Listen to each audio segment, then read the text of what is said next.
Scan her ID now. Caden tossed the ID through the glass, sneering at Serena. You're just a staff member, you don't belong in the SEAL area. Serena said nothing, silently holding up her ID. Just then, Caden's radio crackled. Escort her to SEAL Command. Caden froze. Who is she? Serena Ward, SEAL officer. Escort her immediately. Caden stood stunned, realizing the woman he had just mocked was a high-ranking SEAL officer.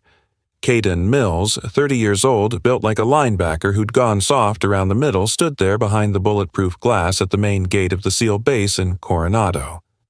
He wore his uniform like it was armor, the kind of guy who checked mirrors more than IDs.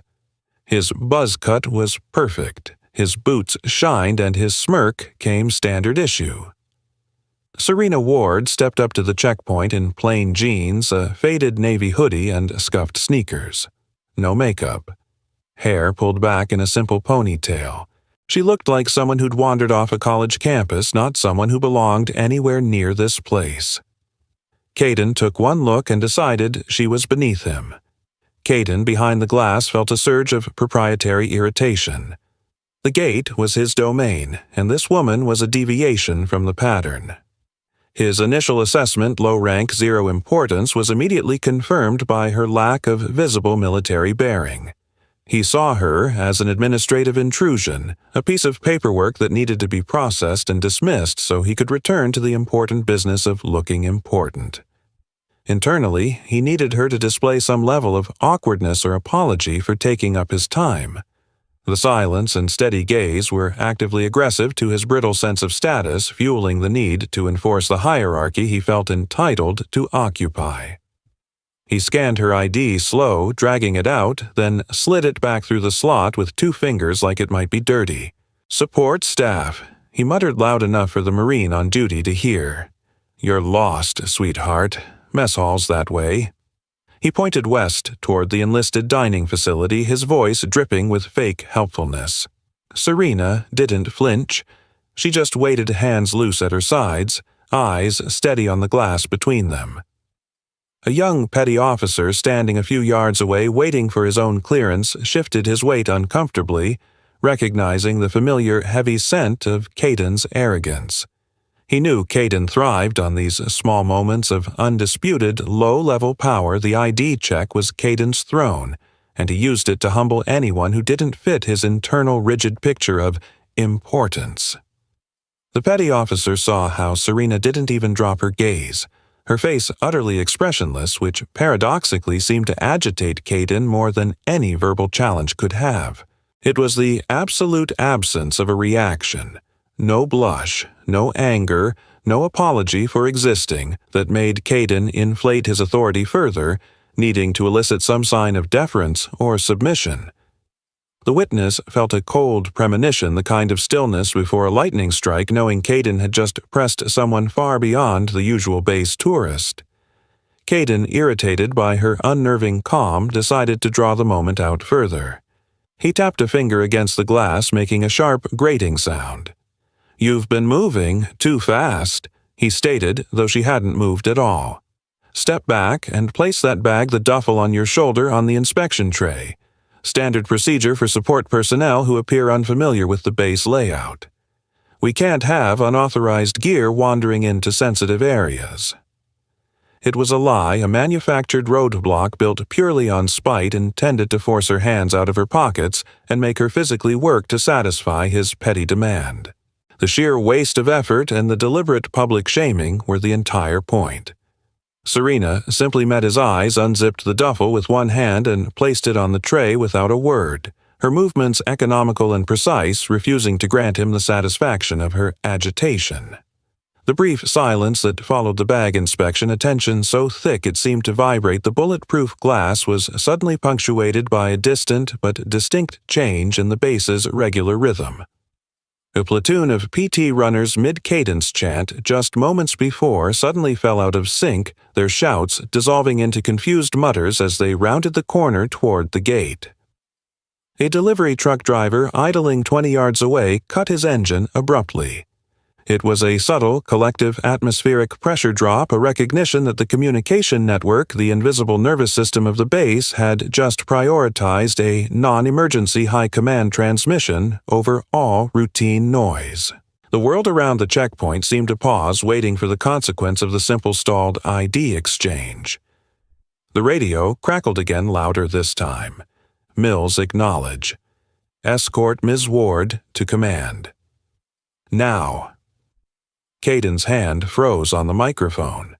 He pressed the button. Say again. The voice on the other end didn't repeat itself. It didn't need to.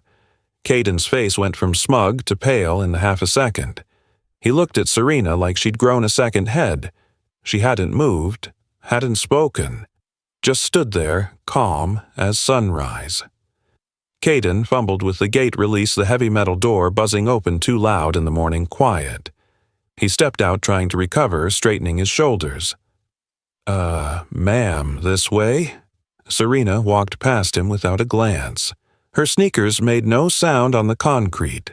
Caden hurried to keep up his boots clacking like he was late for something important. Inside the base, the air smelled like salt and diesel. Jeeps rolled past. Guys in PT gear jogged in formation, shouting cadence. Serena kept her pace, steady, hands in her pockets now. Caden tried to fill the silence. "Look, I didn't know who you were. The ID photo's old. You don't exactly scream, officer." He laughed, but it came out thin. Serena didn't answer. She just kept walking. Caden's radio squawked again. Mills report to security briefing after escort. He swallowed hard. He tried a different tack, attempting a clumsy camaraderie to deflect from his humiliation. "I mean, this place, right? Everyone thinks the gate is the big show, but it's just the same 20 faces all day. Politics, that's where the real action is. You get used to it, I guess. It's hard to tell who's who when everyone's playing dress-up, you know, especially when the brass decides to, well, show up unannounced and keep people guessing." His voice trailed off into a hollow chuckle, a desperate fishing attempt to elicit a nod, a sympathetic sigh, anything that would suggest they were peers sharing a moment of mutual dissatisfaction with the military bureaucracy. Serena's eyes remained fixed on the horizon, her silence not rude, but complete a wall that Caden's petty complaints could not penetrate. As they approached the command building, Serena's walk itself became an object lesson in efficiency. While Caden's shoulders were tight, his pace slightly erratic as he tried to match hers and navigate his shame, Serena moved with the fluid, economical grace of someone who understood her center of gravity implicitly. There was no extra bounce, no unnecessary swing of the arms. Every movement was a directed line to her destination. Her faded hoodie and jeans, far from obscuring her presence, served only to highlight the precision of the trained body underneath, a stark and undeniable contrast to Caden's posture of performative authority that now looked ridiculous next to her quiet, genuine competence. Jordan Blackwell sat behind a metal desk in the command room, papers spread out, coffee going cold. 40 years old, built like a freight train, buzz cut going gray at the temples. He looked up when the door opened. Caden stepped in first, trying to look official. "Commander, this is Jordan," cut him off with a raised hand. "Serena, good to see you." He stood, came around the desk, and shook her hand firm. Caden's mouth opened, then closed. Jordan glanced at him. "You're dismissed, Mills." Caden hesitated. "Sir, I out." Caden retreated just outside the door, his ears strained and hot with residual shame. He didn't dare walk away immediately, a paralyzing mixture of fear and perverse curiosity keeping him rooted to the tile. Through the heavy wood, he caught the faint, serious timbre of Commander Blackwell's voice discussing something that sounded distant and enormous. "The Albanian contact is solid, but we've got a narrow window before the treaty negotiations close. The satellite imaging confirms the asset shift." Caden's mind, usually occupied with duty rosters and lunch menus, recoiled from the sheer scale of the mission being discussed. The mention of treaties, foreign assets, and high-level surveillance concepts that seemed pulled from a distant, rarefied world of command hammered home. The realization that the woman he had just mocked over a laminated ID was operating on a level that governed global security, not just the gate traffic in Coronado. Eleanor Roberts strode in 5 minutes later, heels clicking sharp on the tile. 45, ramrod straight hair in a tight bun that looked painful. She saluted Jordan, then turned to Serena and smiled, real warmth rare for her. "Lieutenant Ward. Welcome back." Caden, lingering just outside the door, hoping to hear something, caught the name and the tone. His stomach dropped. "Lieutenant, not staff, not support, officer, SEAL." He backed away, slow face burning. He walked blindly for a few minutes until he found a maintenance stairwell, cold and smelling faintly of bleach, where he could finally lean against the concrete wall and let the full weight of the mistake hit him. It wasn't just that she was a lieutenant. It was the way Blackwell and Roberts spoke to her, the easy authority, the immediate trust, the lack of preamble that confirmed her position was earned and lethal. Caden's stomach tightened into a painful knot and he felt a cold sweat break out across his back. He knew that disrespecting an officer was serious, but disrespecting a SEAL officer requested directly by command on the day she took lead on a high-priority op was career suicide. He closed his eyes, his breathing shallow, the image of his smug, finger-tapping reflection in the glass replaying until he physically recoiled from the memory of his own idiocy. Inside, Eleanor laid a folder on the desk. "New op, high priority, your lead."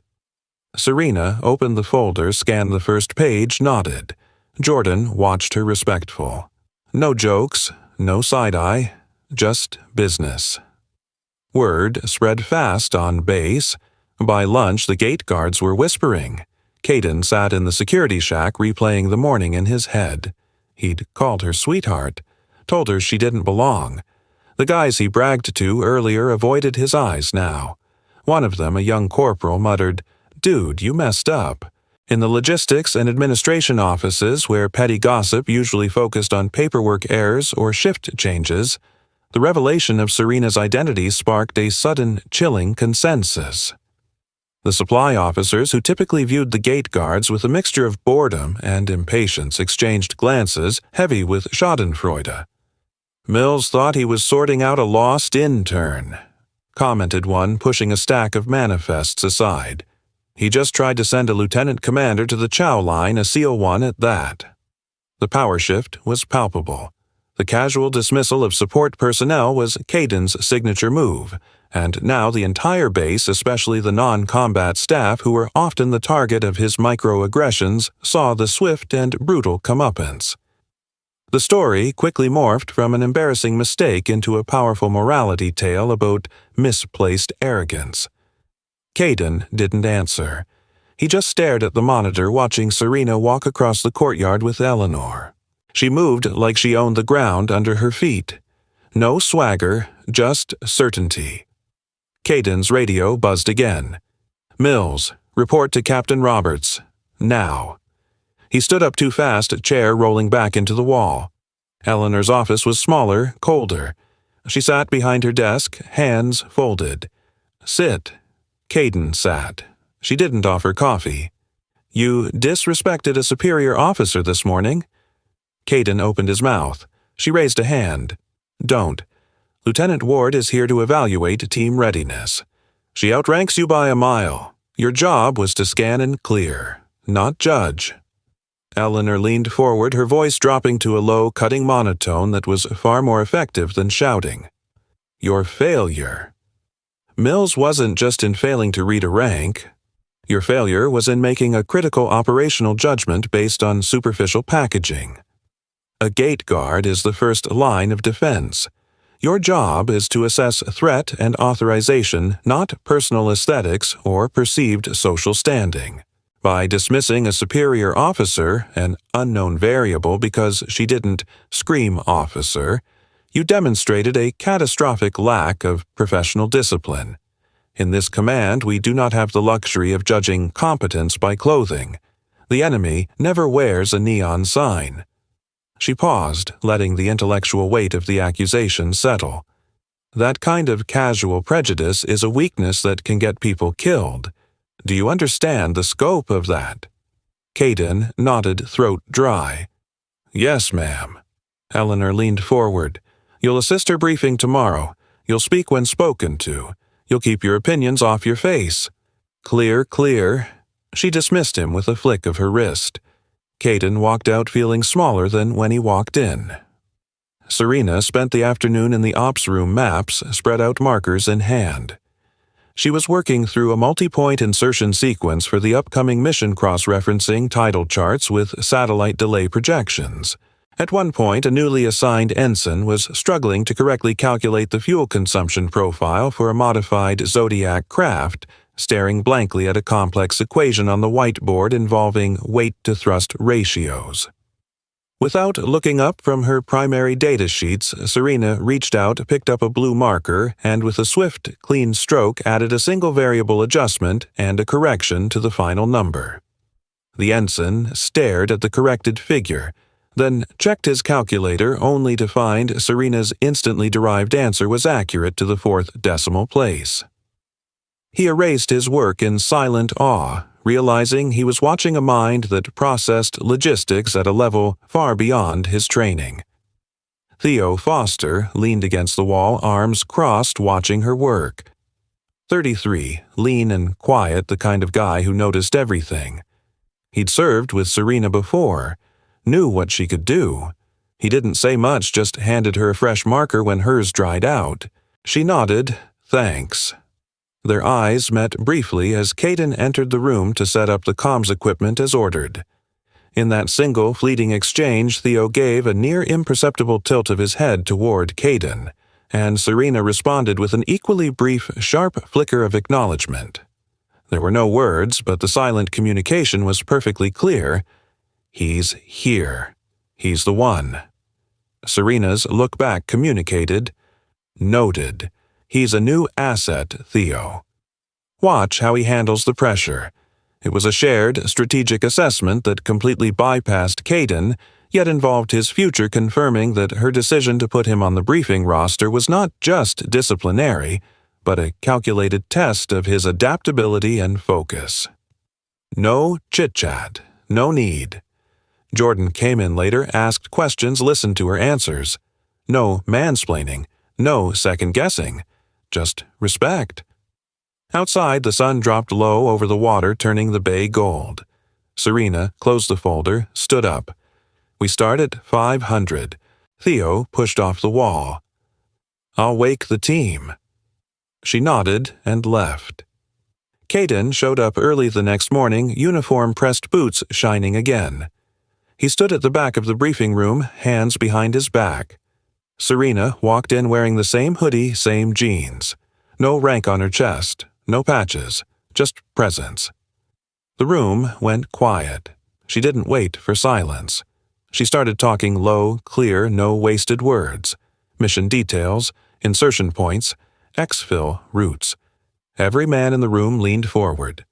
Caden included. When she finished, she looked around. Questions, no one spoke. She nodded. Good. Gear check in 20.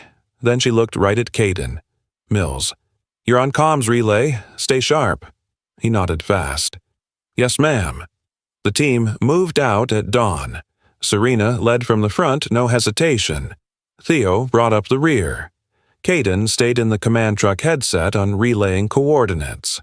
His voice cracked once. Serena's came back calm. Steady Mills. Read it again. He did. Better this time. Hours later, the team came back sweaty, quiet, successful. No casualties. Clean up. Serena debriefed in the same room, same hoodie, now dusted with sand. She pointed out what went right, what needed work. No praise, no blame, just facts. Caden took notes. As the SEALs filed out of the debriefing room, wiping sweat and strapping gear back down, two of the younger operators passed Caden. They had seen him the day before, red-faced and humiliated, near the command building. Now, one of them, retrieving a pack Caden had helped organize, gave Caden a barely perceptible respectful tap on the shoulder, a silent, non-verbal acknowledgement of the comms support being solid and reliable during the operation. The gesture was fleeting, instantly withdrawn, but it was the first piece of genuine, earned recognition Caden had received from the combat side of the base. It carried more weight than any formal praise, a small but profound confirmation that, when he stopped performing his job with ego and focused on technical precision, he was competent and necessary. When it ended, she packed her folder, slung her bag over her shoulder, and walked out. Caden watched her go, then looked down at his boots. Weeks passed. Serena ran 3 more ops, each one tighter than the last. Word got around base she was the real deal. Guys who'd side-eyed her at first now nodded when she passed. Caden kept his head down, did his job. One night in the mess hall, he tried to apologize again. She was eating alone. Tray, simple, chicken, rice, water. He stood at the end of her table. "Ma'am." About that first day. She looked up, fork paused halfway to her mouth. Water under the bridge mills. He watched her finish the meal, a deliberate, unhurried process of basic fueling, entirely focused on the energy transfer from the food to her body. She wasn't seeking comfort or distraction. She was just sustaining herself. The contrast with Caden's own internal drama, the need for a grand verbal cleansing of his guilt, was staggering. He realized that for her the gate incident truly was not a personal grudge to be tended, but a solved problem, an operational footnote. Her focus was so absolute on the mission cycles, the upcoming threat assessments, and the physical requirements of her job that she literally had no bandwidth to spare for the lingering emotional fallout of a junior officer's mistake. Her water under the bridge was less forgiveness and more a practical statement of prioritization. He nodded, started to leave. She added, "Just don't let it happen again." He didn't. Eleanor called Caden in one Friday. "You're reassigned. Gate duty's over. You're on logistics now. Lieutenant Ward requested you." Caden blinked. "She did." Eleanor nodded. "Said you learned fast. Don't waste it." He left the office, walking taller. The next morning, Caden stood in the sprawling logistics warehouse, the sheer volume of high-tech gear overwhelming him. Serena handed him a clipboard detailing the inventory of specialized communications arrays and drone batteries. He had spent his career simplifying his world into 2 categories, insiders and outsiders, and now he was drowning in the sheer unforgiving complexity of what it actually took to get a SEAL team downrange. The work was demanding, requiring detailed knowledge of voltage expiry dates and payload capacity, skills that were meticulous and unglamorous. The intellectual challenge was immediate and humbling, forcing Caden to abandon his reliance on swagger and rely instead on reading manuals and double-checking every single manifest line, beginning the transformation from a superficial gatekeeper to a critical supporting asset. Serena didn't mention it. Just handed him a clipboard the next day. Inventory. Double-check the counts. He did. No complaints. Theo clapped him on the shoulder once. "She doesn't hold grudges. Don't give her new ones." Caden nodded. Message received. Serena's last day on base came quiet. No ceremony, no speeches. She packed her duffel, same plain clothes, same calm walk. Jordan shook her hand at the gate. "Come back any time." She nodded. "Count on it." Caden stood nearby, not sure what to do. She looked over, met his eyes. "You did good, Mills." Then she walked through the gate, got into a black SUV that pulled up smooth and silent. Tinted windows, no plates visible. The driver nodded at the gate guard. They drove off. Caden watched until the taillights disappeared. Base life went back to normal, but not really. Guys told the story how the quiet woman in the hoodie turned out to be the sharpest knife in the drawer. Caden got promoted 6 months later. Logistics chief. He ran his team fair, no snap judgments. Theo sent Serena a text once photo of Caden training new guys on comms protocol. She replied with a thumbs-up emoji. That was it. No drama, no victory lap, just work done right. Years later, Caden was doing a routine clean-out of an old filing cabinet in the logistics warehouse when his fingers brushed against a folded, slightly worn sheet of notebook paper tucked into a manual. It was a single-page sketch handwritten and annotated by Serena during her rotation detailing a custom color-coded inventory system for medical kits and explosives. A system that was now standard operating procedure across the entire base, having reduced inventory error rates to near zero. There was no signature, no fanfare, just her concise handwriting and a perfectly logical layout that had completely changed how their support division functioned. Caden paused, tracing the faded ink with his thumb, realizing that her true silent legacy was not the rank on her collar, but the foundational systems she had left behind, to make the team and him fundamentally better and safer long after she was gone. Years later, Caden saw her name on a classified brief. Same rank, new op. He smiled a little, shook his head. Still quiet, still deadly. Still Serena. You know that feeling when someone looks at you and decides you're nothing before you even open your mouth? Yeah, Serena lived it, and she walked through it. Not louder, not meaner, just truer. You don't have to scream to be heard. Sometimes you just keep walking and the ground shifts under everyone else. Where are you watching from? Leave a comment below and hit follow to walk with me through heartbreak, betrayal, and finally healing.